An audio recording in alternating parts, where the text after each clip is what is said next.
चलिए बच्चों 13.3 इसमें हम पढ़ेंगे कि एक ठोस का दूसरे आकार में रूपांतरण। एक ठोस को जब पिघलाकर किसी दूसरे ठोस में परिवर्तित किया जाता है तो उसका आयतन समान रहता है। बस इतना ही बात हमें ध्यान रखनी है।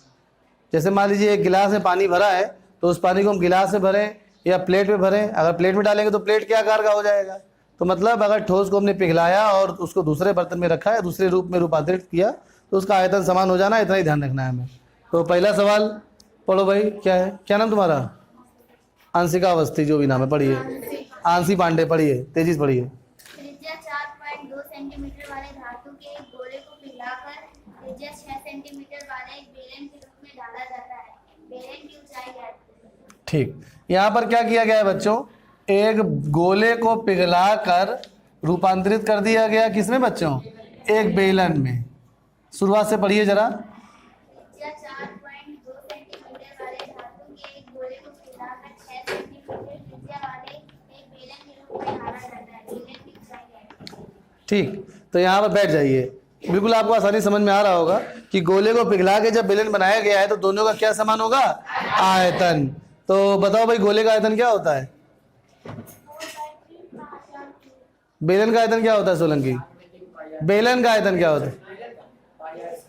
पाई आर स्क्वायर। ठीक, तो यहाँ पर बस हमें यही लिखना है, बैठ जाइए, कि बेलन का आयतन बराबर होगा बच्चों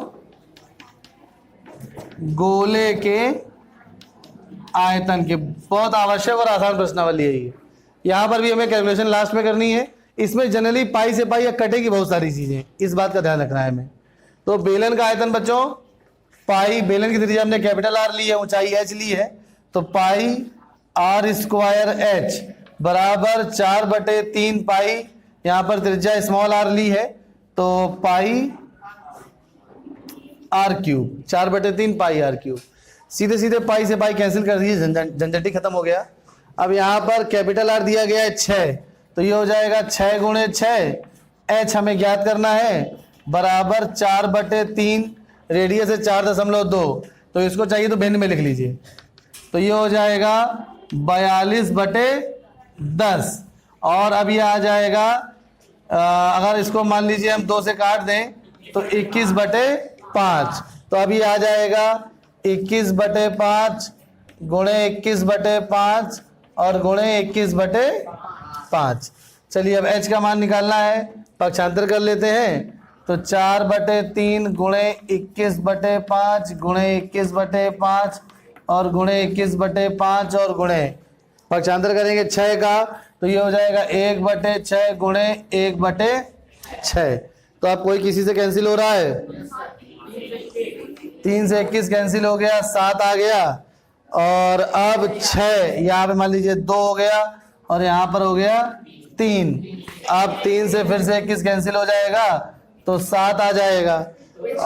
और इसके बाद 2, यहाँ पर 3 हो गया, फिर 3 से 21 कैंसिल हो जाएगा तो ये 7 आ गया।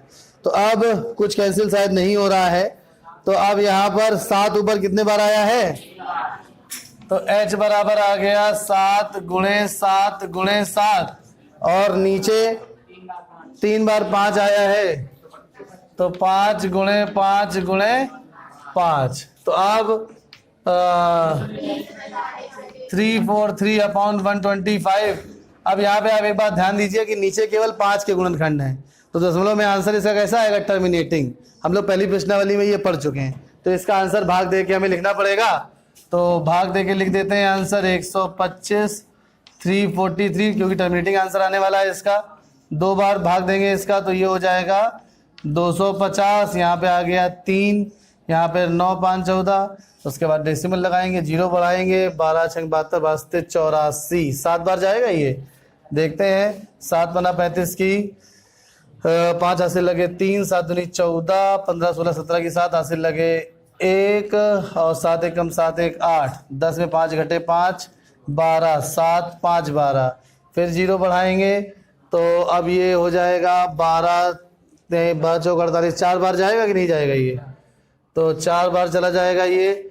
तो 5 चौको 20 का 0 हासिल लगे 2 और 4 दूनी 8 2 10 का 0 हासिल लगे 1, 4 एकम 4 1 5, अब बचा यहाँ पे 50। अब 0 अपने मन से बढ़ जाएगा तो 25, अब ये 4 बार जाएगा तो 4 पंचे 20 का 0 हासिल लगे 2, 4 दूनी 8, 2 10 का 0 हासिल लगे 1, तो ये 500 आ गया।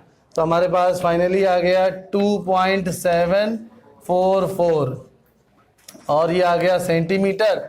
मगर जब मीटर सेंटीमीटर में आंसर लिखा है ये 2.744 सेंटीमीटर। अब इसको अगर डेसिमल के 2 प्लेस तक लिखना है तो यहाँ पे 4 है तो इसके पहले एक बढ़ाने की आवश्यकता नहीं है। चेक करिए क्या आ रहा है, 2.74 सेंटीमीटर, यही आंसर हो गया।